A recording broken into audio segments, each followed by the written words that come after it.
Hi, I'm Mayank, Hi, I'm Marilee.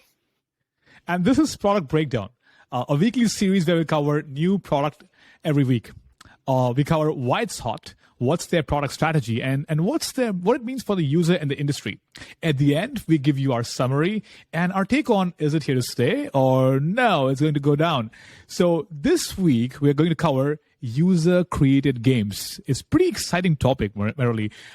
So let's start with what is this user-created games? What are your thoughts on that? Sounds good. Gaming is a passion of mine ever since I was very, very young. So this is going to be a fun episode. So games were traditionally created by big production houses. It would take years, it would take months, it would take teams of people, right? In a way, the gaming industry was very, very similar to the movie industry, right? But nowadays we see this industry being democratized. So there are more and more global platforms with millions of experiences built by the community itself, which is super cool. I'm sure people are aware of Roblox. So Roblox has 200 million monthly users, and Rec Room has raised 145 million. Wow. And I think they're valued at 3.5 billion right now. Roblox went public, so it's definitely a kind of angle in this industry that I'd love to talk about today. So, what is this? Friends can build and play together in immersing environments. Roblox is kind of a form of the metaverse, if you will. And then the gaming platform is also an outlet for creators, as well as social gathering place that develops communities. So it's a phenomenon. Everyone around me is using it. It's great. So yeah, I'd love to talk more about these platforms. So I'd love to ask you, Mayank, so what are the games like that you see being created in these platforms, and who is the primary user? Interesting. Yeah, absolutely. Can I ask you a question before we get there? So when you're saying users can create games, what do you mean by that? Like, I can go create a game right now in Roblox? Anyone can create a game. They have the tools, they have the tutorials, there are support communities.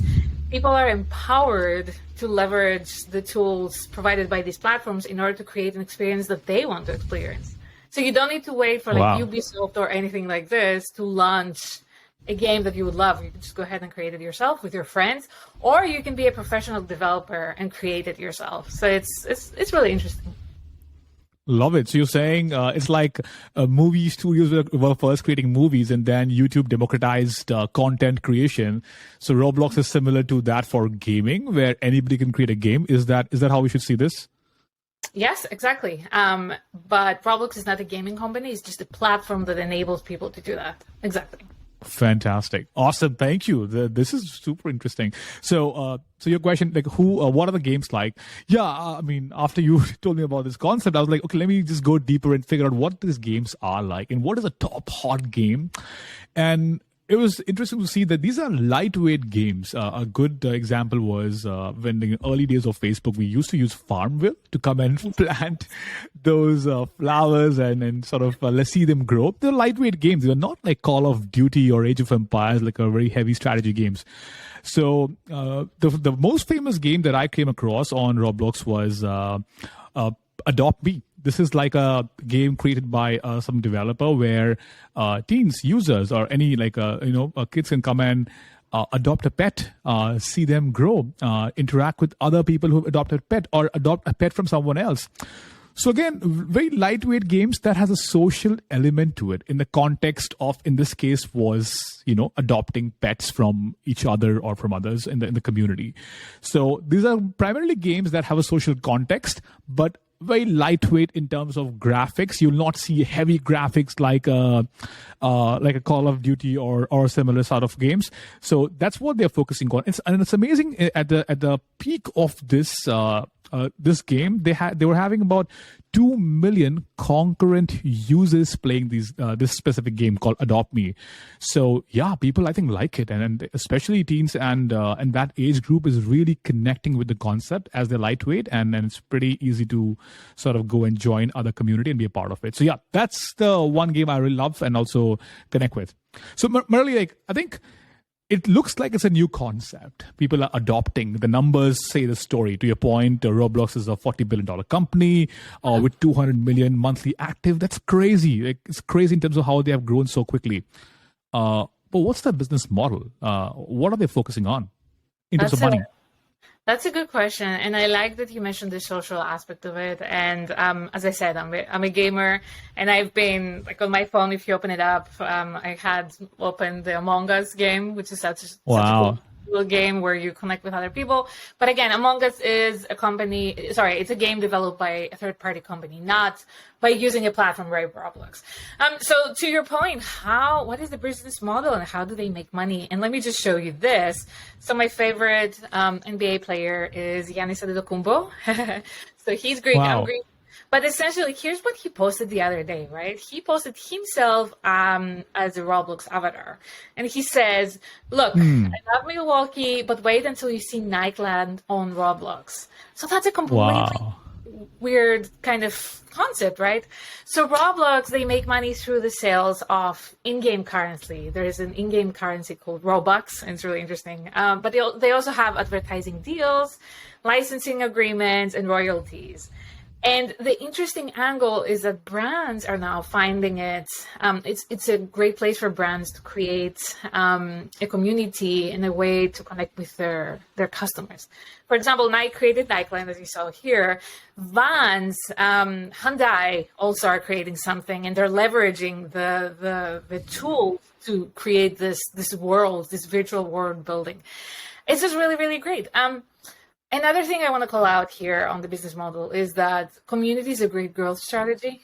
So if you see these brands coming in this platform, then by default, you are going to get more people enroll on this platform and you can grow your user base. So there is this other one, like Rec Room, like we mentioned. So they say it's already been used for virtual weddings, like legit virtual weddings, which is really interesting.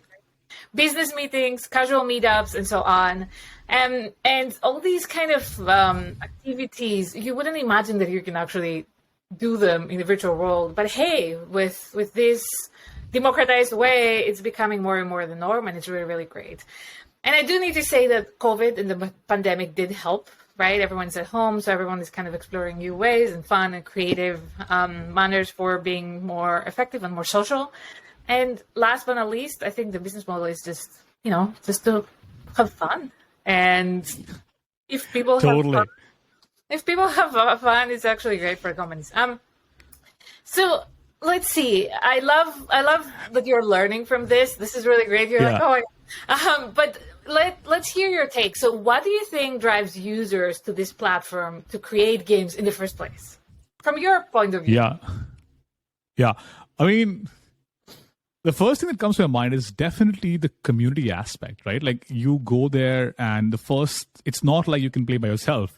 You are actually interacting with the community. So yes, you're right. It's some form of metaverse. It's some sort of a virtual world where you can come and interact with people. That makes it fun because you're interacting with the real people, in that ecosystem. So number one is social. Social first, to be fair. Like many things are social, but this is social first. Mm-hmm. Second, these are lightweight games. What brought you to Farmville back then? It was just like lightweight interaction with the product. It was not too much strategy to think about. Just come and interact and play and have fun, to your point. What is the business model? Have fun. I think that works. Lightweight fun. Yeah. Right? And I think the third part is super important, is also about you're building your own tribe in some form or the other. Like if someone is creating a game that is their imagination and not a studio's imagination, at that point of time, it'll attract people who are from that school of thought. Like if Adopt Me is a concept that people who are into this thing of going and adopting pets, they would love to come and play that game. So finding like-minded people through the same context they're exploring together is, again, very powerful. So one is generally social. Second is more about lightweight games. And third is the niche it creates in its own way. It's super important. So that's how I think about this. I would also like to react to your point, Merrily, on the business model. So when you say product placement, they do it very well, right? You showed a very good example of Nike. It's very similar to product placement that we have seen in movies. Like in James Bond, we saw Aston Martin. Yeah. They're they're not like trying to sell Aston Martin through a commercial, but it was very it was placed in a subtle manner in the experience where it feels to be natural. And your Nike example was very similar. It just felt that it was just Nike was blended into the experience of your favorite basketball player. So I love how it's not trying too hard to make money, but rather blend to the experience of the user to make money through brand placement / advertising and the Robux currency and so on and so forth. So anyway, I'm super excited. So I'm going back and forth with topics, but I love the concept. It's too much going on here. It's exciting. Anyway, so next, let me ask you a question. Like, this is great, and we see people are connecting to it. There is a lot of hype about that. How do you see this product to evolve in terms of both from a user perspective and also from a business perspective? Like, what do you think where this is going? What's the next step in this world? Yeah, I think brands are going to be pivoting towards at least piloting and seeing what a Nikeland type of concept would look like for them. They can come up with different ways to engage with their customers and sell their products, or just create a community that can in turn have a great ROI. In terms of users, I think the word is out now. So people, even if they're not gamers, that would play Call of Duty or anything like that you said, they are likely to try this out. They are likely to adopt this new concept of developing games. And we also should touch on the creator economy right now, because these type of platforms are empowering people to become creators, and also kids. It's fantastic to see some kid that's not just playing a game, but they're also creating games through this platform. It's just fantastic. So yeah, there's a lot to come. I think that this concept is here to stay. We're just seeing the tip of the iceberg. We're seeing an explosive growth, and it's definitely something we need to keep an eye on. So I'm just very, very excited. Love it. I like how you're talking about this is an intersection of the rise of creator economy, but in the context of gaming, which I don't think we all have sort of thought about that clearly until now, where we're seeing this crazy growth in with a couple of companies that are embracing the platform. What do you think about the incumbents in terms of, these studios are there for a long time, the Epic Games, Ubisoft, and so on and so forth. So as we always discuss, how will incumbents react to the new changes in the market? What's your take on these incumbents? How will they react to this new world? Because they are creating games in studios, like how we discussed the movies built by studios, and now there's a creator economy. For gaming, where do you see that going? Will it merge with the trend, or will they keep their niche as is and move on? What's your take on that? I think it's a revolution that we're kind of facing right now. I think it's similar to having the traditional movie rental kind of stores like Blockbuster, and then one day Netflix comes out and they say, look, people can just stream things on my platform. Blockbuster did not really adapt to this trend, and they faced extinction at some point. So I do think that big gaming studios do need to find a way to adapt or try this out and embrace it, and try to see how they can also support this ecosystem. As I said, it's a revolution, it's happening, and it's exciting, and people love it. So I do think people need to adapt to it. Interesting. So like any other new trend, like your recommendation is they should try it and see where it goes in terms of the ecosystem evolving with the creator space. Interesting. Exactly. I like the take. What do you think? What do I think? Oh yeah, I think you're more skeptical than I am. I'm more. No, I'm not. Am I skeptical? No, I think I'm a part of me is obviously with you, which is they have to embrace the platform. The question is in what way. So the way I see the spectrum to evolve is what is the core strength of a studio, and what is the core strength of this ecosystem, and then find a path where they can merge together to create the best experience for users. That's my take. So let me describe that clearly. Studios create solid content. They have nailed it over the years. They know how to do that. High definition, complex strategy built in layers and layers of gaming, and they know how to do that at scale and at different types of users. This is a new concept that is lightweight. Now, if they apply a heavyweight concept of building a complex game on a lightweight ecosystem, it might fail, is my take. So they should try it, but not from that point of view. But however, if they change the lens and say people are DIY in this new ecosystem, and they can sort of add a layer of quality on top of this DIY, think of it as YouTube content created or TikTok content created by Disney is short content but very high quality, right? Versus you and me creating TikTok content.